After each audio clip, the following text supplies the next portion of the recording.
the Happy Jacks RPG podcast, a roundtable discussion that's a mix of friendship, humor, unbridled enthusiasm, and tabletop RPG topics sent in from around the world. Just for another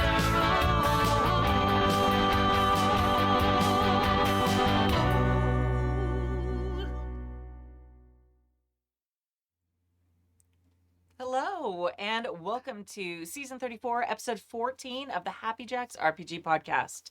My name is Kimmy. My name is Graham. Oh no! Already we screwed it up! It's all gone to hell! Who's next? Me? Rose? Hi, I'm Artam. I'm so sorry. And I'm Rose. And I'm Graham. And I'm still sorry. And I'm Kimmy. So, all right, we do that. Seamless. Perfect. All right. In today's episode, Eric from New Jersey asks how they can boost a GM's confidence. Carlos from Detroit shares why prep is not death.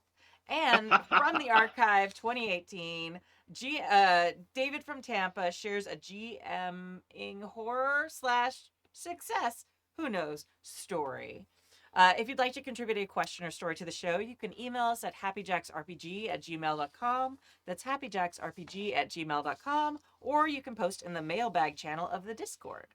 And you can join our Discord at happyjacks.org/Discord. Announcements. Game Days was yesterday and a little bit today. There was like one game today. And it went really great. And the next one will be in November. Join the Discord at happyjacks.org/Discord to vote on the day and to run or play in games. And we're very excited that our mod Verk, who's awesome and also like hung out with us this weekend because he was in LA, is going to kind of be owning the game days. So he's going to be posting all the polls for days and all that stuff. So we're very, very excited. So start planning November. I'm guessing it probably won't be Thanksgiving weekend if you're in the US. So yeah, but we'll see. People will vote. Maybe everybody has that weekend off and that's what they'll vote for. Who knows? All right. Indie Designer of the Month. This is the last weekend for the September Indie Designer of the Month, Steve D. Him from Tin Star Games. You can find him at tinstargames.itch.io or tinstargames.com. This week we are discussing Station, a game of city building. Station is a unique city building game for 2 to 9 players. Improvisational mechanics force you to think in limitations while giving you an almost infinite capacity for invention. The city you make will be unique every time as you react to your fellow players. And at the end, you will also have a gorgeous city rail map of your location. You can use the city for your RPG campaigns or writing or just enjoy the fun of creation. And you can get that for $3 on tinstargames.itch.io. The thing that really caught my eye about this is, one, I have been thinking a lot about like the rail system and the lack thereof in Los Angeles lately. So this game like designs a city, but literally like the rail system. Yeah. So you get a map of like if you ever go to London and you see like the tube and all that stuff. And I don't know, it's just a very unique thing about a city to build. Yeah, it's fascinating how with some city building concepts, it's like that's the foundational thing is like how do you get around the city? And it's also interesting how in LA that wasn't the foundational concept. Nope, specifically not. Still has not been factored into how they build the city. No. As far as I know. Well, it was factored in as they specifically chose not to do it. Mm-hmm. They wanted it to be a car city, and there's a lot of racist elements in it.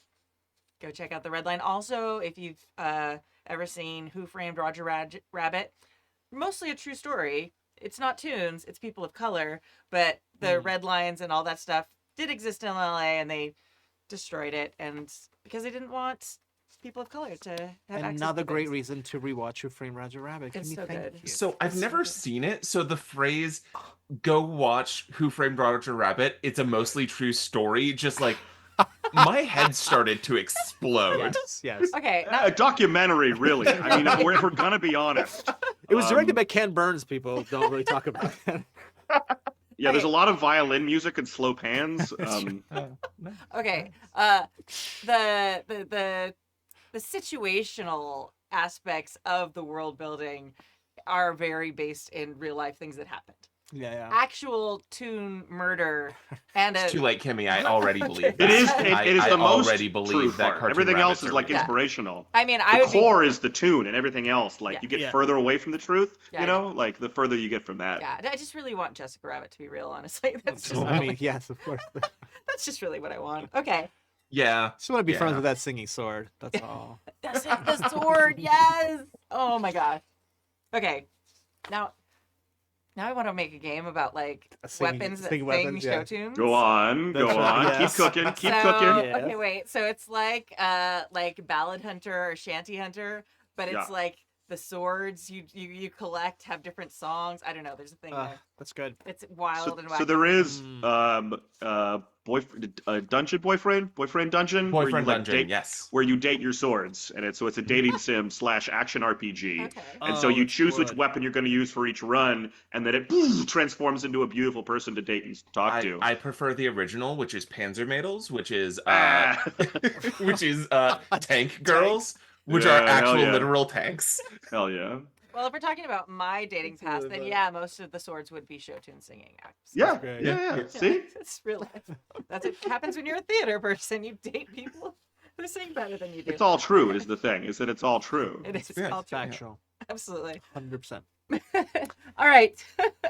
Oh yeah, and you can get that at tinstoregames.itch.io for $3. I think I might have already said that, but I might as well do the pitch again. And yeah, next week is October, and we will have a new Indie Designer of the Month. Oh, also announcements. I forgot to add to the announcements. 2 of you are here, so it's very exciting. We are, for those of us who are in the fall season right now, it was pointed out to me that the Southern Hemisphere is in a very different season. But for spooky season, for October, we're actually going to do a series of one-shots run by different GMs in different systems and different games that are like spoopy. Yeah. I don't know. Spooky. That's what it Spooky, is. yes. Spooky themes. Yes. And Graham will be running one. Who's sitting right next to me in this chair here. That's right. And Artem will be running one. I'll be running one. And Alex will be running one. Whoop, whoop. So it's very, very exciting. Yeah. So, yeah. So keep an eye on the calendar and all the things for the dates those will be happening, and they will be dropped also on the YouTubes and all those things. So you will see them. Then they'll be dropped on the one shot feed too, which has been a little dusty and a little cobwebby for a while. There hasn't been new content on the one shot feed for a while, but we're hoping to get that rolling again and change that. All right, I think we're ready for mailbags now. Woo. Who would like to read the new mailbag one? Artem. It's a short one, so I'll take it. Oh, okay, Rose. There you go. Dear Kimmy and fellow hosts, I am normally a permanent GM, but my one friend decided he wanted to try hand at GMing. He is amazing at it. While he is working on his technique, he is an amazing talent at it. However, he is hard on himself, as many GMs can be. I mean, that's just...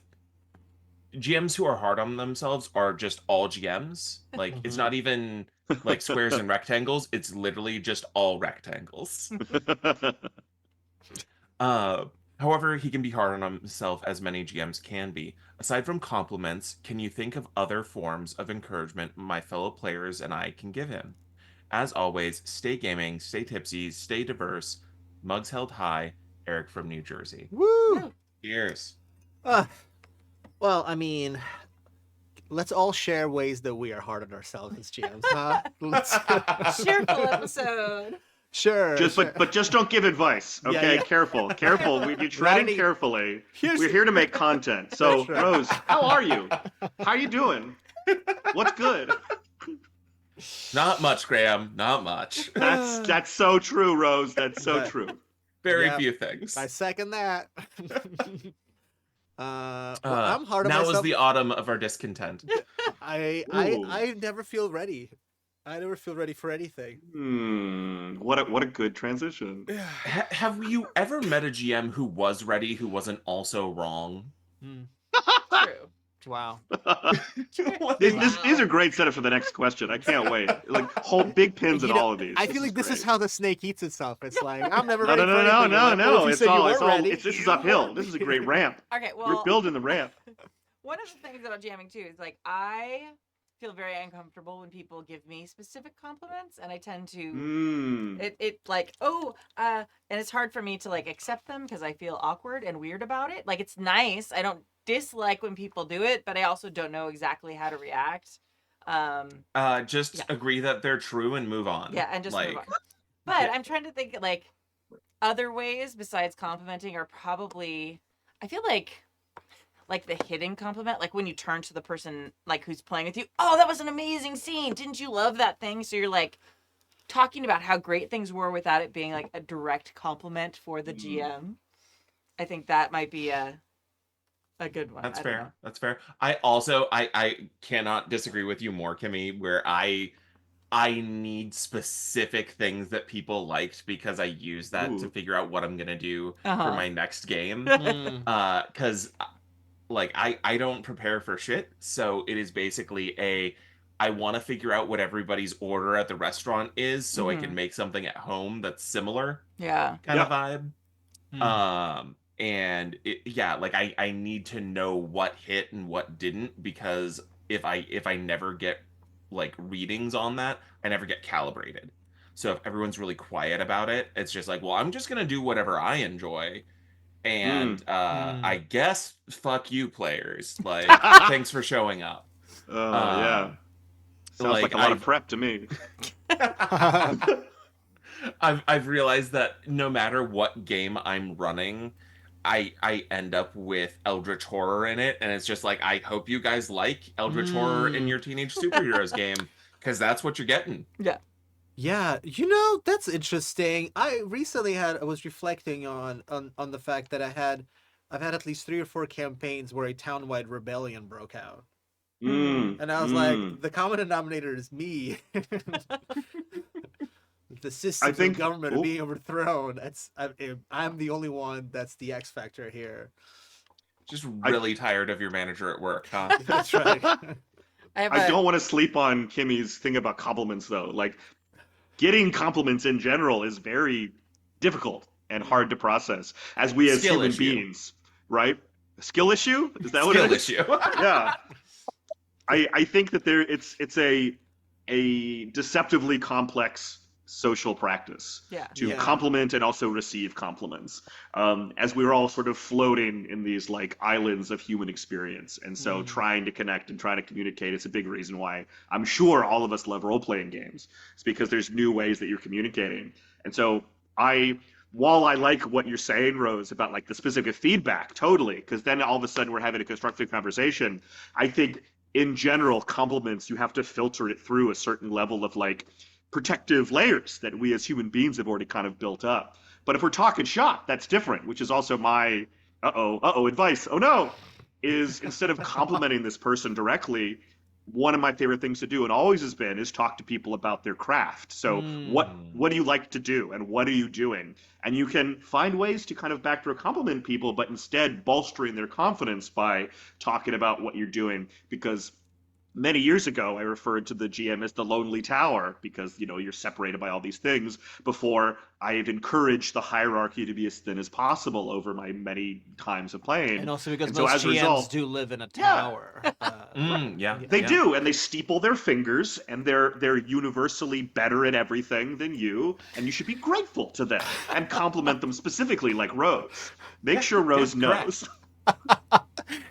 I think these are all true things. Yeah, there's part of me that wonders too, like how like our experience in North America is different than people in other parts of the world. Because I had a friend that I went and visited in another country years ago, and I was doing like the very nice American thing, which people get annoyed at in other places a lot of time, where you are like, oh, thank you so much. You thank them for everything, and there's like, and like she turned to me and she was talking to me about it. She's like, this comes off to us as very disingenuous. Like you're thanking them every time they bring something to the table, every time they do this, every time they do that. So I'm wondering if we have this. I mean, I've noticed we do the same thing, especially like in the United States, where we give compliments even when we don't necessarily mean to, or like really mean them. Yeah, So there's some very shallow compliments out Sure, there. when Yeah. people are like, "Hey, do you want to Skill go issue. do this thing?" and your immediate reaction is like, "No, that sounds fucking awful," and you're like, "Oh, that sounds. I'd love that." Yeah. And you say the opposite of what you mean. Yeah, I would love to do. I'm so sorry. I have another thing that I would really rather not be doing. I'd rather be doing. Yeah, But, yeah. I feel like if there's part of that woven into why all of us are a Mm. little uncomfortable with compliments, because we also then, when we're given them, have to sift between what's like authentic and what's true and what isn't. I don't know. I think Grammy, you're tapping into something that you're saying here too, Kimmy. Is Yeah. like when somebody shows interest in a thing I'm into, that is exciting for me. That is a turn on, folks. You heard it here. Here's what turns me on when people are into a thing I'm into. So it's like a way, I think, if we're talking about how to compliment a GM that maybe isn't just like, okay, I'm glad you had a great time, but something about them is like not making them feel particularly excited, or they're so hard on themselves. Just like being curious about, showing curiosity, interest, fascination in what they're doing. Yeah. Just get them to talk about the thing they're into, Yeah. Having a player express interest in the work you put in as a GM, whether that's world building or NPCs or stuff like that, is super super powerful. Like having people being not just excited to have a game, but to be in your game. Yeah. Like to be excited about the specifics of your game. It's just like, oh, someone being like, "Oh, I'm glad to be playing D&D," versus I'm really interested in this wizard character that showed up. I want to see more of them. Or, gosh, this tower seems really mysterious. I can't wait to find out more about it. Which, like, especially for people who are used to building D&D games, people excited about your world building almost never happens. And so it's a very validating and very it's people recognizing that the effort you put into things. Yeah. I especially love when people tell me what NPCs they're excited about, because that, like, it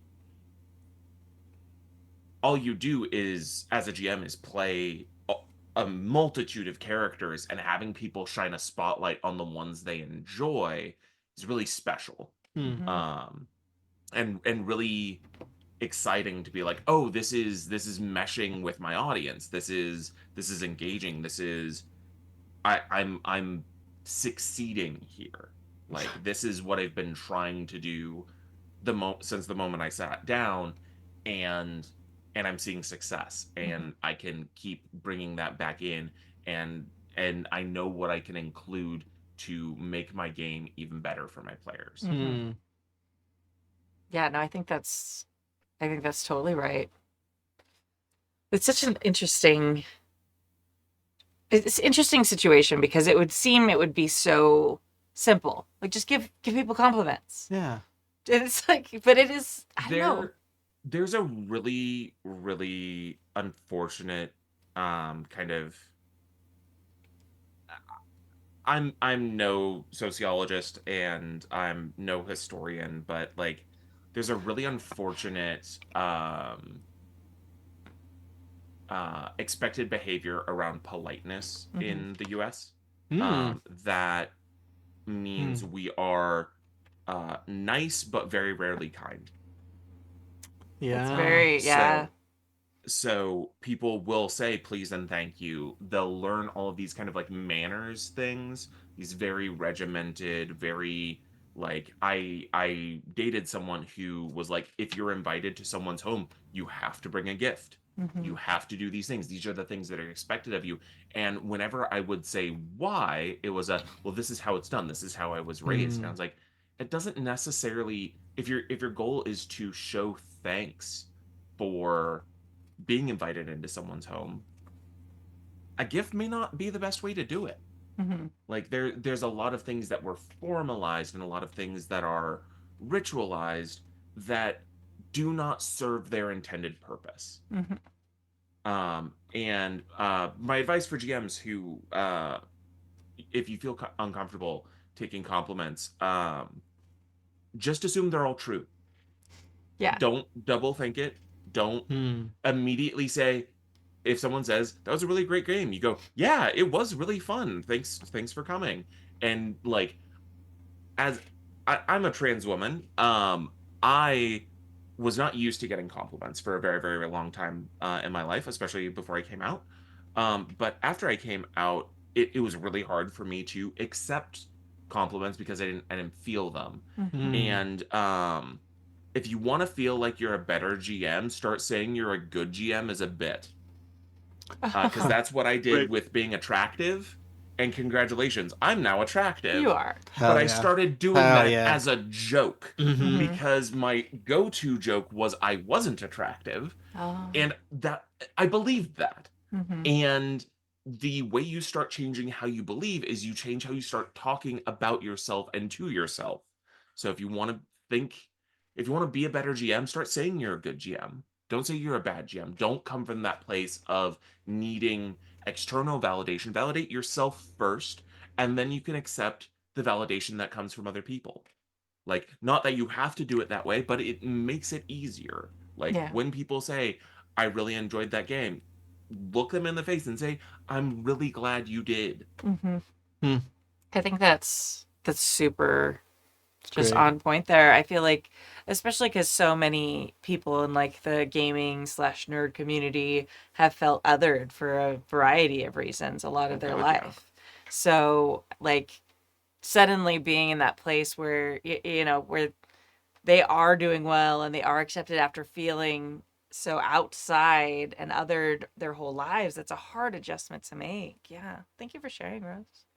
Oh, thank you. And to go off of that, like, yeah, gaming is a great place for people who, didn't really fit in other places, and that's why it's so important.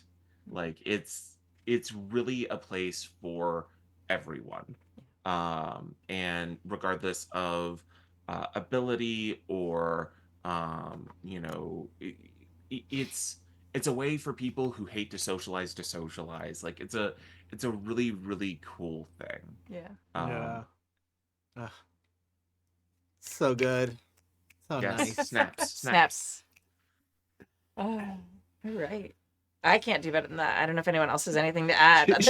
Should we all go around and say something nice about each other?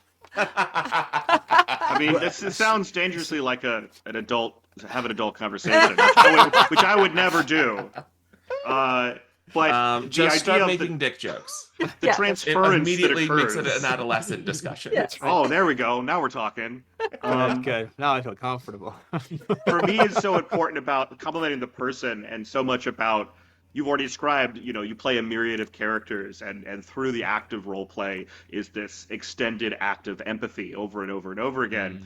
And so having a player express emotions that they experience during the game is reflective of the facilitator and their work. So instead of saying, like, complimenting the GM directly, the player can talk about the things they experience in the game, and that reads as a compliment. Be like, I was so scared when this happened. I was so invested. I loved when this happened, because that is the experience that we're all looking for, this emotional connection, and getting it all the way up to the door and leaving it there and then walking away without being like, open the door, like, here's this present for you. And the idea of everyone at the table means, of course, this is being internalized immediately. And so that separation, those barriers aren't there. And so you really can take it and be like, I am beautiful. This game was good. It was impactful. Yeah. And that's what it's all about. Look, if you do want to, if this is Eric from New Jersey wants to kind of push, not to push the envelope, but like really wants to sort of manifest something here.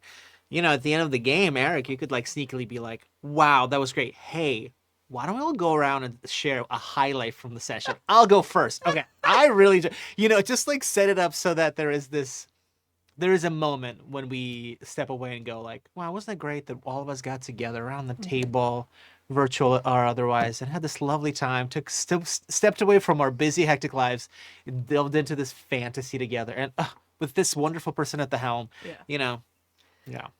The biggest compliment I ever got as a GM, actually nobody said anything. It's when the players were so into it that they started doing writing and like stuff between sessions. And I don't even know if they like connected that to it being a compliment for me. They were just so into that they were like doing the like writing letters and writing up scenes and backstory, scenes together and stuff in between sessions.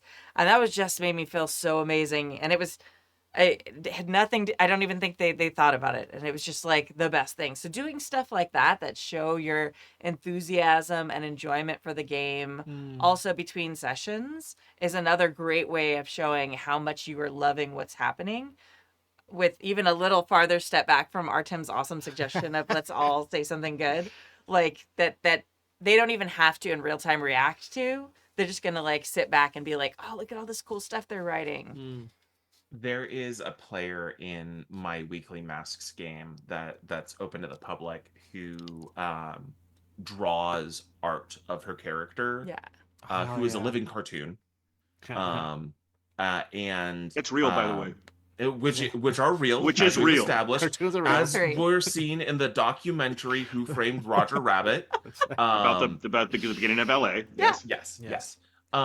And it's her enthusiasm for the character and for the game is such fuel for everything. She may watch this, so Lunette, hey, you're great, fantastic to have at the table. Woo, I am calling you out by name.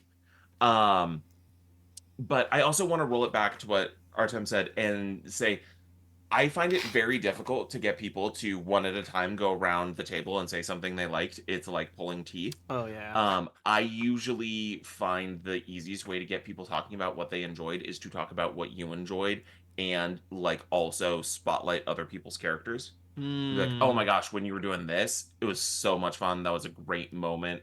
Really fantastic. Oh, when your character threw that person through a wall, loved that. Like, and you get kind of a conversation going and get people thinking about the experience. That's a lot easier than putting people on the spot. People put on the spot to be like, name 3 things you like, and it's like it's very much like the guy on the street being like, name a woman. And like you watching everyone forget the name of any woman they've ever met. Ever. Yeah. Like, what's my name? I don't know my name. Watching just the fail to find message play back in their eyes as this man's screaming, name a woman. We the lovely John Engie in their game of Savage Worlds had a thing where at the beginning of each session we used to do just that. Say like, all right, somebody something you loved that another player did last session. It was like as a way to start the new session, and then there was a mechanical benefit because you'd get a Benny that you could then trade in to reroll rolls. So it really encouraged people to be really complimentary to each other, which I thought was both lovely and sneaky. It was good. And stuff like that can be a great GM tool to see what people like about the game and where to keep pushing things and what things to make happen too. Yeah. So that's like double purpose there. Sorry, Graham, you were talking. I cut you off. I was just gonna say that at every single one of my tables for I need an outro. I need a breakdown, regardless of being a player or a facilitator or anything else. And part of it is because of the emotional vulnerability in the shared space, and also because of that, like, I got very tired of that, like, thanks, that was a great time, and then people walking away. If the session is there and people are sharing these things, like, I want people to have that processing time, and also stepping out of it as players and to be able to speak as players. So I've done this in many different forms, usually some version of like roses and thorns. So like we've talked about breakdowns and like highlights, absolutely, like what was this moment that was resonant to you. And I find that like once people are able to go, like that's all they want to do. It's so potent and so powerful to have that catharsis. And then a thorn is often like a delta. It's people are like, it was perfect, I don't want to say anything. Often it's like, what do you want in the future? What are you thinking about? Like, and that's another way to like connect it as well. I remember being in college and we would play till like 1, 2 in the morning and then go on the back stoop and we would talk for like another 2 or 3 hours. And it was like 4 in the morning and my dear friend turned to me and said, Graham, I think I like the shit talk more than the game itself. And I was like, that is so powerful to tell my 20-year-old brain. And I never forgot it, and I'm telling you now. Absolutely do an outro and talk about stuff in any form that you can. It's so important and so helpful for sharing that at the table. Yeah, my favorite is Stars and Wishes, because I ran into the same thing with roses and thorns to where people didn't want to say negative things, but by saying things they wish would happen, they're they get a lot of good things. I don't know why I'm redlining. Go ahead. All right. Okay. But yeah, for me, stars and wishes is like things I loved and things I want more of or wish would happen or want us to lean into. Totally. Yeah. Cool. Are we spent on that one? That's a good one. That's a good pin to put in it. Boop. All right. Mailbag number 2. Who would like to read this one? Artem, would you like to read this one? Sure. I'd love to read it. Here we go. Dear Happy Jack Jacks, I write to you with the most humble defense of a wayward plea on behalf of a clarion summoning the militia for prep. In a recent show, one of the guests kept repeating prep is death, and while I do think that over-prep can slow things to a crawl and make a GM too attached to all their little darlings, I think every GM has just their own level of prep. I prep much, much less than I used to. Most of my prep is 1 to 2 notebook pages and maybe some stat and NPC blocks, but that prep makes gameplay much easier. I also think that prep assists games that traditionally don't use it. For example, I played in a Blades in the Dark game last year, and I loved it, and I loved the system. However, I did notice that the sessions where the GM did have a chance to prep some things went smoother and were more fun. Our last session was a fully epic romp of assassination, revolution, and having the GM know who we were going to run into were helped immensely, I think, instead of having to figure out a dozen orcs who want a dozen pies on the fly. I love this game. This is good. This is okay. Oh wait. We're coming back to this. Keep going. Here we go. Orc pie game. I'm in. Dozens of orcs, dozens of pies. This makes sense for a game that is mostly skulking in a specific location. What Blades in the Dark really introduced me to was the idea of collaborative prep. There's a point specifically in the cycle of the game where you decide where your next score is, and each session could end with that, giving the GM a chance to go back and at least jot some notes and make some NPCs at that location, and even generate a map if they feel up for it. I also have a horror story. Oh boy. I am developing a game, and my first full playtest was a disaster because I fully playtested the collaborative world building and the game. I went into the session with 0 prep. The players come up with some stuff, and it was a mess, aimless, unclear, antagonistic, etc. Some of us need prep and makes us better GMs, and I think everyone benefits from even a little bit of prep. Maybe prep isn't death any more than food is. Just know you need to eat the right amount not to feel like a bloated mess. Oh, I see. Okay, Carlos. Carlos from Detroit. All right. I'm here for the That's up to you. Okay.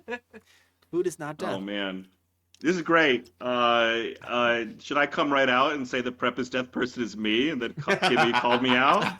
This is great. I think the first thing we should say is there's a food truck Middle Earth game, so orcs with pies is already a pies. thing. Again, like we can't lose Absolutely. track of this. And I mean, I have so much to say, which is why I want to hear everybody else talk first. Except to say that orcs and pies, you couldn't have prepped that game. And this is like one of my many tenets of prep is death, is that Carlos is clearly throwing something at the wall, and then everyone perked up. You can't do that with prep. You do that by listening to players. But please, prep is death. Everything Carlos said. This is a feast of stuff to discuss. You know, it's such a lovely thing that you're talking about, because it's like, right. I mean, just to kind of do BS about this idea of prep in general. Okay, I'm not just gonna come right out and say, here's my advice. I will say that I always love the idea of like, I prep as much as I need to then mess around. Yeah. So it's not that I'm like prepping per se. It's more of like, I'm going to put on this pair of pants, not that pair of pants. And then once the pants are on, who knows what will happen? That's all it is. I think it's just a matter of me wearing pants or not wearing pants. I'm great at analogies, so I just want to go on the record. Those Carlos, the food one is just swinging, you know? Like everyone needs a little food.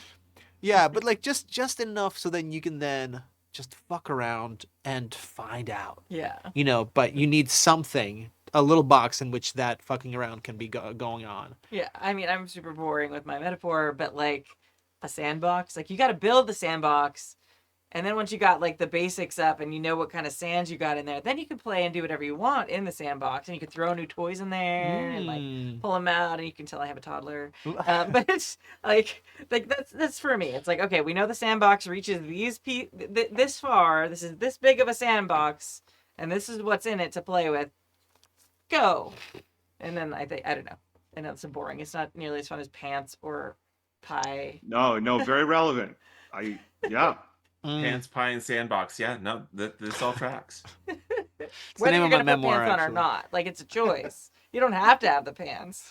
Right. You can have a pantsless game. Yeah. That's another game. Okay. So now you're already intuiting what I'm going to say to you. Okay. That's right. If you come into a game with pants, all of a sudden you're cutting out the games. This is serious. I'm taking your metaphor to the logical conclusion. You're assuming things about the game, which is, what if a player doesn't want to have pants? Or what are the expectations we have about a game with pants? Yes. And in terms of the sandbox thing, okay, very good for a toddler, but most of the time your players are not going to be toddlers. And I think this is my prep is death thing, is it comes into the expectations we bring into the table. Right. And it's just why the baggage we're bringing forward. This is why prep is death. And I bring it constantly because it avoids the idea of what is the game and what are we doing. And we forget to examine the things that we're bringing in. And this is why this is so important to me for so many reasons. Yeah, I feel interesting. Oh, go ahead. Here's the thing. Yeah. Some play groups are going to demand different things, and especially some systems. Totally. Because I have, when you go in and your way to know what needs to be in a session is based off of the reactions you pull from your players. Sometimes your players are dead fish. Hear that, players? You heard it here first. You're dead fish. You're dead fish. Yeah. I'm not saying any particular players, but call them out, Rose. Or, call them out by name. It's okay. Yeah, I'm calling out you, Steve. You're a this dead will be fish, very Steve. funny in the future when someone named Steve joins my game and finds this episode. I'm not dead to that podcast, and I don't know what I feel about that. I'm not dead fish. Okay, what do you do, Steve? Sorry, Rose. But like some people, aren't fonts of creative energy, and some people aren't going to be able to give that immediate emotional feedback that you would feed off of to kind of go from there, and they need they need their menu. They need their list of things in front of them. They need to know, like, oh, we could go here, here, and here on the map kind of thing. Yeah. There's a lot of people who, when given the option of anything, or like, what do you guys feel like today? There are a lot of people who will never be able to answer that. Like, there's a lot of people who, like, if you've ever seen I believe it was a College Humor sketch about ordering Chinese food. What's your Chinese food order? It's like, well, I don't know. Do they have a menu? And it's like, it's Chinese food. It's always the same. There's only so many different things. It's like, no, but I need to see it. And it's like, you're going to get the sesame chicken. Well, I don't know. I might not get the sesame chicken. And it is like pulling teeth to get that order out of that person. And it can be like that with players. And so sometimes prep is the only option that keeps the game moving. Because if you have players who, I think people can be, I think play culture can shift this, but there are going to be a lot of people who, given games that are seat of the pants, figure it out at the table and go, there are going to be people who not only like don't latch onto that, but have really bad experiences. Yeah. Like I do not enjoy D&D, but I understand why D&D works for so many people, and it's because things like D&D gets you the Chinese takeout menu and lets you pick from fighter, wizard, cleric, and all of that stuff. It gives you that structure. It gives you that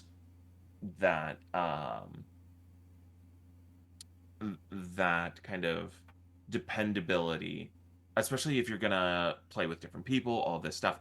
The prep side of that and the presenting things for the players and having all of this kind of behind your GM sheet thing can be a good thing. Not always, but I don't know. Yeah. I love it. Yeah. Go ahead, Kimmy. For sure. I'm gonna +1 on what Rose was saying about people who've had bad experiences. Like, especially as like a feminine person in gaming, I've had a lot of really bad experiences at different tables. So there definitely are GMs that I know who 100% like, they're like, hey, we're gaming. I'm like, cool, I'm in. Whatever. I don't care what it is. But for a lot of games, I want to know at least some premise stuff first. Like to know, hey, is this something that I'm going to feel safe showing up for or like in, participating in? It's like, oh, I don't know. There's been enough experiences there where it's not necessarily, I guess, prep, but there has to be some sort of premise or concept or vibe or something like, hey, this is going to be, a horror game. We're going to go really deep into like the body horror and stuff like that. It's like, okay, that's not really for me. Thanks. Love you, love your gaming, whatever. Not going to play that game. Things like that where it's like, or, hey, we're going to play, badass Amazons on Themyscira. You get to have a weapon that sings. And I'm like, super in. Like whatever it is, like just the game created in a lab just for Kimmy. Just for me, yeah, 100%. And whatever it is, I think having at least a little bit of the sandbox there. You don't have to have everything in there, but like just some boundaries there so that I know, okay, is this a thing I want to jump into or not? Is a really important piece. I feel, it's funny. I mean, like I'm kind of gravitating. All of these, all of the stuff that we're talking about is like so prescient to me. I'm like, a part of me is very like, yeah, prep is death to me. It has been to me because I've done the thing where I've like, it's as if I've shown up into a room with my friends and I'm like, I forgot who all my friends are because I prepared all the other things that and I didn't prepare the things that they would actually like, so like I've over prepared and have almost meticulously not prepared the thing that the players actually want to do. Yeah. And so I'm like, well, fuck it. Well, why do we bother, And of course, like whenever, but again, I think it's different for everybody. Like I love improvising at the table. I love being surprised. So I'm almost like welcome the opportunity to not be prepared because then I get to be as shocked, as surprised, as like, oh, blindsided as the players. And then we get to riff and roll. The other part of it is like, I was talking to a buddy of mine who is a fantastic designer who works for a massive TTRPG company, and I was like, "You can just say Steve Jackson." That's right. I was talking to Steve Jackson. You're a cold fish, Steve. And I was listen. Let me tell you why you're a cold Steve. No, please do not insult Steve Jackson. He'll come back and say my questions are stupid. We'll come back on the show after all these. He'll come back. He'll come back just to insult my questions. Return. Please I don't. was the return of cold fish, Steve Jackson. But I was trying to be very clever, and then I was like, I'm sure this person has thought of this before. But I was like, like when you play D&D, every couple of levels that the characters level up, you sort of have to pivot the game into a different genre for a bit to keep things spicy. Like, oh, everybody's getting their like martial archetypes. It's gonna be a bit of a heist game for a couple of levels, and you're like, well, and then some people are like, well, there's a game for that, and you can just go do Blades in the Dark. You're like, oh, we're gonna do a little like mind bendy, horror game. Oh, there's a game for that. Let's go play something else. Play Triangle Agency, and the thing is like. That's where the pants metaphor that I was talking about earlier is like, I'm just going to put the pants on that are Triangle Agency brand. Where the pants meets the road. Here we go. And I just want everybody at the table to know, hey, the pants I'm wearing today are Triangle Agency. Does everybody know what Triangle Agency is? And then people are like, oh, yes, I know about this game. Like I think part of that prep is like, just so we're all on the same page. Because you don't want somebody to show up to a Blades in the Dark game and they were like, oh, I thought this was like a game about juggling circus performers, Blades in the Dark, and somebody turned the lights off, and maybe it is. And just like the orcs and the pies, we found the game. And I'm being serious. Like it's so important. So what Kimmy's talking about in terms of like safety communication, abso-fucking-lutely. Like the idea of like finding that at the table, like that's like session 0 stuff. It's trust. That's fundamental. That's safety tools. Yeah. Coming in and saying what game are we going to play, or what is the idea, or like what are the lines and veils, is not no prep. That is the essential work at the table of creating the environment, which I would say happens more when you don't prep, because you come with this expectation that you're going to be sharing and you're going to be listening. And I love this Chinese food metaphor, but I wonder where it is with D&D. If a D&D player is the person who's like buying Chinese food, don't they always come in with like their fighter and they know what to do? Like, I understand that like ordering Chinese food is like, it's reliable. You know what the line is in terms of action of play. The action of play has all these things you bring in. So why wouldn't you want to deviate? But people come in with these things, which is the baggage I'm talking about. Like D&D is like Chinese food, but that doesn't mean you need to prep more. I would argue that means you need to prep less, because we have a shared language. We understand what's going on. And I think that what I'm prioritizing big time is health of table, communication, active listening. Whatever you want to prep is fine, but for me the excitement is, what are you sharing at the table? And then when people play game to game to game, what do they take it away from? What are they learning? What do people think a good GM is, or a good facilitator, or a happy table? For me, that's prep is death. It's not like no pants, no rules, which by all means have that conversation. That's Kimmy's thing again. Like, let's talk about what the game is going to be. And Sorry, I feel just like if we all Happy come Jacks. in, Nights. nice. There we go. We got it. No pants, We no got it. rules. No pants, no rules. Blaze the Dark circus performers, which again could be a crew. You could have a crew of circus performers. You like, need to use pants if you're throwing blades in the dark. okay, again, so we're having this conversation, and this is a conversation we wouldn't have had before. We wouldn't have had that thing. We would come in with expectations, and then the people who don't feel like they can speak up, who are marginalized for one reason or another, like those are the people that need to be spotlighted and listened to. And if we're all coming uncomfortably as strangers to the same D&D table, that's not going to happen, because we're going to have a dungeon, and I'm going to hide behind my screen, and all these things are going to occur. But the idea of creating table culture to me in the games that I write is so important to me. Right? Yeah, table culture is really like just like I feel like a very important and like a very also just like a very cool like concept that I feel like sometimes just isn't necessarily on the forefront of people's discussion. But like, yeah, your table is special. Your group of people is unique, you know. And I think people can show up, of course, with being like, here's how you do this game. Slap the book on the table, and everybody has to like, whoa, whoa, whoa. He's like, yeah, nobody move until we learn this game and do it the right way. Like, I think that goes in the face of, hey, everybody at the table are unique people who are here right now in this moment on this day. They're different from everybody else, everywhere else.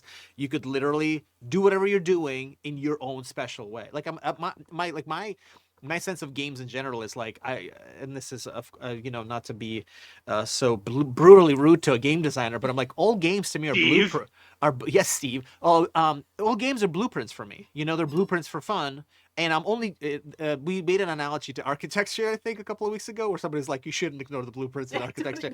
But in games, building things. But in games, a lot of times I'll pick up a game because I think the concept's interesting, and I'll maybe learn a thing or two about the way the dice work if there's dice in it. And then the rest of the time, I'm like, I'm so more in love with the concept and my interpretation of the concept that I've like already forgotten about the game, and I'm just gonna run with my idea of it.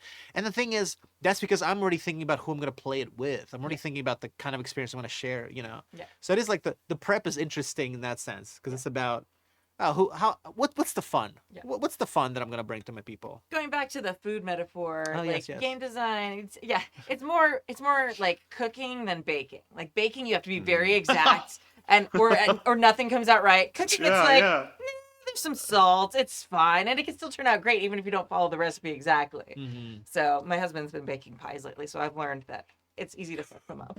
Yeah, when you're cooking and you're going through your fridge and your spice cabinet and you're pulling things out and making something, it's great. You can make substitutions, you can try things out, you can experiment. You can't do that with baking. You can't substitute one ingredient for another without it all going to hell. So I do love that cooking metaphor for GMing. And I think it also comes down to what game it is that you're running. Yeah. Because there are some games where, yes, the whole point of it is you're gonna make, your leftover omelets in the morning, where it's just like, oh yeah, we got a little bit of chopped up mushrooms, you got a bit of leftover steak from the day before, all that delicious stuff that you just throw in, you make something and it's delicious. And then there's other things where you are going to make a pie crust and it needs to be very precise. Because if you mess up your ratios, it's all going to fall apart. Yeah. Yeah. Absolutely. I think too, like, Huh. like I did when I ran my One Ring campaign, I did a lot less prep than most One Ring GMs. And it was like, I loved it. There was more prep than I usually do for games because there's like, and the players wanted it too. They wanted a layer of accuracy. And a lot of it I knew off the top of my head. So I could say, I can't honestly say it's no prep if I've been a fanatic of Tolkien lore for like 40 then any years. So like, there's a lot of prep involved. 29 years. I would argue this is no prep because you're dealing with the things that you expect. You're doing it well, Kimmy. You did it. You did it. Right. But there is some prep involved in that still because you do need, like, there is lore that people are wanting to engage with when they play a game like that. The fact that I already knew the lore was helpful to it being no prep, but if I hadn't known the lore, I would have been much more prep. And also, like, there's maps, there's locations and characters that people want to engage with. So if you're playing a game that's like in canon, whether it's Star Wars or whatever it is, now most of the time, GMs for games like that already know a lot about them. Like Dave runs Star Trek games because he knows Star Trek in and out. Like I do now, but at the time I was like, I don't know what that is. Okay, there's ships and they fly in the spaces. That's the baking metaphor. Yeah. Baking is you canon. fly right? through the baking, right? You're the raisin in the raisin bread going through space. But I mean, a lot of that prep too is like, okay, like you have some basic like location markers. Like, hey, I know this is where, Minas Tirith is, or I know this is where Ryza is, and everyone wants to go to Ryza at some point. You have to have your beach episode. So, like, whatever it is. So you've got You gotta do Ryza. You gotta do Ryza. We all want the little teacup drinks with the little butts on the little things. Yeah. So this is like, so you've got your points you want to hit. Some of that takes more prep. And then kind of in between those prep points, different things can happen. Or you can like tweak the lore as they're going there. Or like there's one of the best things about like the One Ring campaign was there is a bunch of places on the map that are on the maps that Tolkien drew that don't really have any history to them. So it was super fun to take things that are in the lore but don't have lore behind them and like make it up with my players. So it was like this weird combination of like taking things that already existed and like making them our own and building on that, which was really fun. And that's like, I don't generally ever run adventures out of books, but Free League has, for some of their games, they have what's called the landmark system, which is basically just a map. And there's like an adventure with different points on the map. A lot of times I kind of like hand wave the adventure part of it, but it's really neat to see like the map and a couple things that you kind of spin off and ideas there. For me, it was just like an idea platter, going back to the food metaphor again.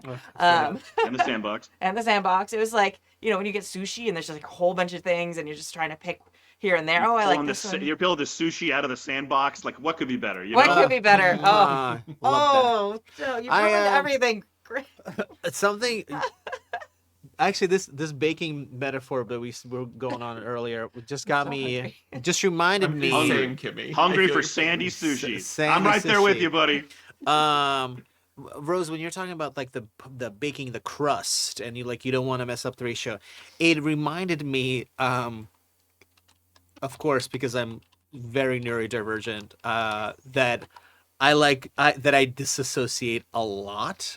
And I didn't I mean, I've always been aware of it, but I just thought it was like a cool quirk that I had until 2 or 3 years ago somebody diagnosed. And like while they were diagnosing me, I was breaking out in tears because they were like, do you ever do this? Do you ever do this? And I was like, what are you doing? Have you been spying on me? What's happened? It was just like so revealing that suddenly these quirky, cool things or neat, weird things that I did were also parts of my neurodivergent, beautiful brain. But...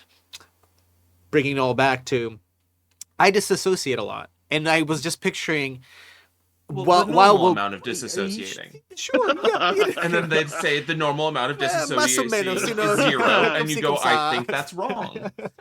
But I was picturing being in a kitchen while a pie is being baked, and then that pie, somebody's like, "Oh, I fucked up the ratio. We don't have pie today." And I was like, it's the night's not fucked because this is the night. The night is the night when we tried to make a pie and it didn't go well and it got screwed up. I guess we're gonna order Chinese food now. That's prep is death. We did it. We get all full circle. We make the pie. We order Chinese food. I understand. What are you gonna order? And then we you went argue in about a the really menu. abstract place, but So we made a super metaphor. Yeah. So I will also add from experience, literally today, sometimes when you fuck up the pie, there's still parts of it that are edible. Oh, Yeah. yes. Yeah. That is clumps of sugar. I wanna Yes. jump off of that to talk about the horror story because everything everybody's talking about. I just want to throw out that sometimes it's not pie, but it's still delicious.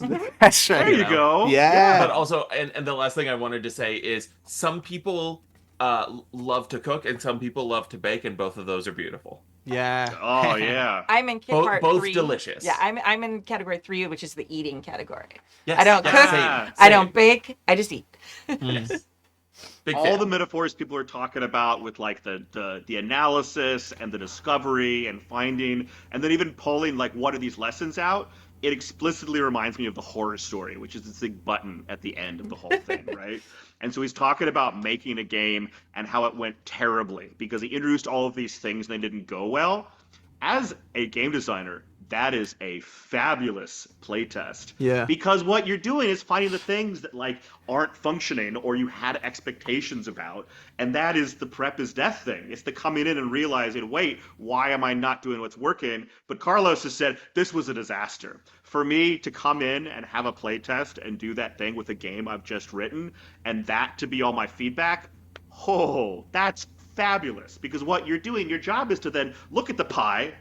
You're sitting there, the pie is sitting there, it's burnt to shit, your friends are laughing because they're ordering Chinese food, and you're like, what happened? And that's Salt great. instead of sugar. If the pie comes out, and everyone's like, this is the best pie, to go one question back, you're like, is it a good pie, or are they just lying to me? Like, you got no information out of this whole thing. So, Carlos, this like prep is death thing, and your desire to make a world-building game, I love it. Because those are the experiences you're trying to do, and I bet you, if you sat down and thought about stuff people said or what they were feeling about, it's going to make your game better regardless. And that is a great playtest. Yeah. It just like the feels of that first playtest and it being a disaster. It's horrifying. Oh, yeah. Because you need to take that emotional, you're like, I'm shit, whatever. Like, I failed.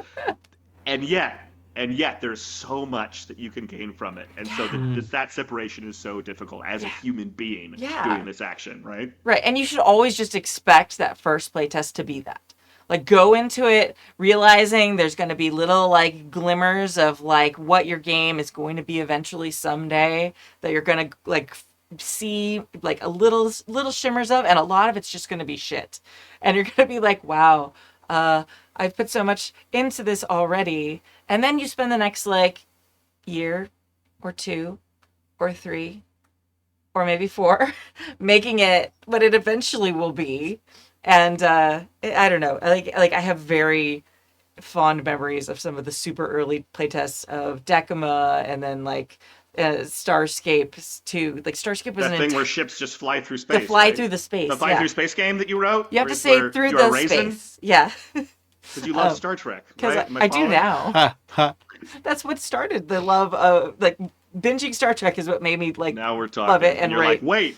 This Star Trek thing, it's got something going on. And then I went looking for a game that captured the thing I loved about Star Trek, and there weren't any. So I was like, I will do the thing. That's game design. Yeah. That's it right there. But there, I don't know, there's something really, like remember it. Like write some notes down, like, and you'll go back to those later, and you'll just feel so, it'll just be like this wealth of emotion as a designer. It's like the first draft, or like, when you first started, I don't know, I can't paint or draw like this, like the one artistic thing. Like, I am so amazing.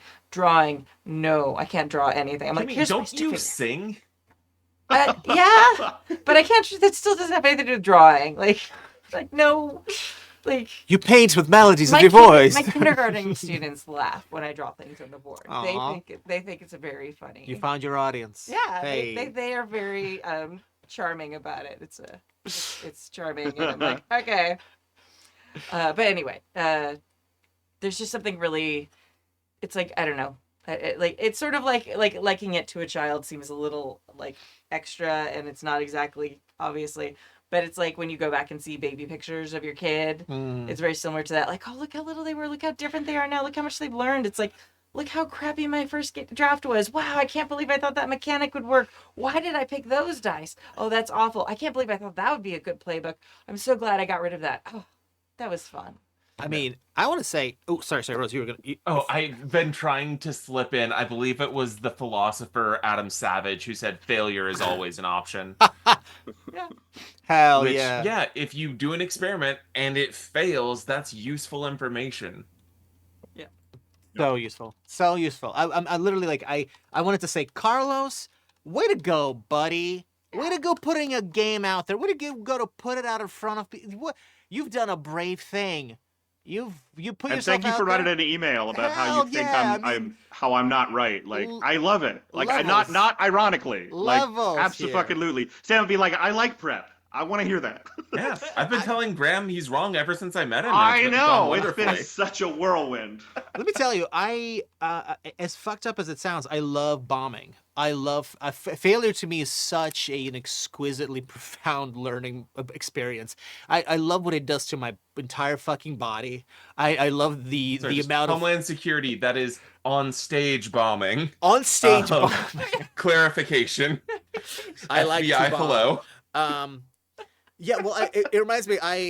So years ago, when I used to live in New York, I had a solo show that I was preparing for. I wanted to create like a storytelling moth style show about some terrible things that were going on in my homeland. Oh my gosh, yes. But it was a collection of anecdotes, right? It's a lot of collection of other short stories, and I wanted to practice telling these in front of people because I wanted to really get into the flow of what is a storytelling show rather than a comedy stand-up show versus a performance art show, right? There are these people who listen and watch The Moth storytelling hours, people who like that stuff. In New York, and I think in some like major metropolises, they'll do Moth live shows. They're fucking rad. So I went to one of these, and they're open mics. But it's a room of like, there's 1,000 people. And a bunch of people put their name in the hat. You don't know, you're going to get 5 minutes. I did put my name in the hat. And out of, however many 100 people submitted, I got chosen. And I had a story that I had done in some other little basement open mics that I killed. It's done so well. Laughs. People are like awing, gasping, and clapping. Could not have been a more miserable experience. Not only like the jokes weren't landing, but like people didn't understand what the story was about. I suddenly got lost into like what the fuck I was trying to say. And it's really intense. So there's 1,000 people looking at you. And what's lovely about that experience is that like in that room, people expect some stories not to work. Yeah. Like before I went up and bombed, there were a couple other people who went up and bombed. And everybody in the room goes like, yeah, they're bombing, aren't they? They're bombing. Yeah, well, this is what bombing looks like. So like, yeah, we all agree this is what bombing looks like. So when I'm on stage, I'm like, I am bombing, and I know I'm bombing, and all of you know that I'm bombing. We are witnessing me doing a bad job. And then the flute starts to play, and they're like, oh, and I've recorded my